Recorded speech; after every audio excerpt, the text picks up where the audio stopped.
A'udzubillahi minasyaitonirrajim. Bismillahirrahmanirrahim.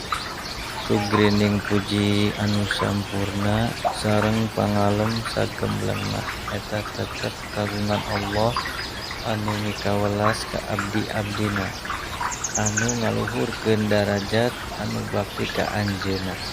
Rahmat sareng salam anu utami muga tetep ka afdal-afdalna nabi nyaeta Kanjeng Nabi Muhammad sallallahu alaihi wasallam, anu parantos dikiatan kalawan mukjizat, anu diutus jadi rahmat ka sadayana alam, sareng ka kulawargina, sareng ka sadayana sahabat, sareng ka sadayana auliyana Allah anu parantos diluhurkeun kalawan dipaparin pirang-pirang karomah.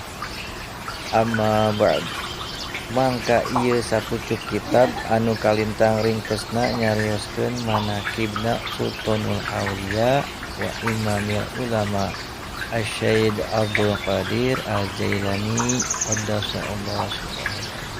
Kenging metik tina kitab Uqudul Lalali fi Manaqibil Jaili sareng tina kitab Tahriful Khatir fi Manaqibis Syekh Abdul Qadir.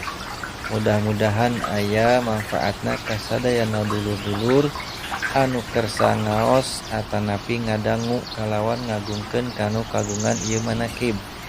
Mudah-mudahan ku berkahna anu kagungan ieu manaqib Gusti Nu Maha Suci ka urang sadayana nurunkeun rahmat sareng nulak tina bahala dunia akhirat, dihasilkeun pamaksudan diwuwuh kasalamatan. Amin Allah ya rabbal alamin.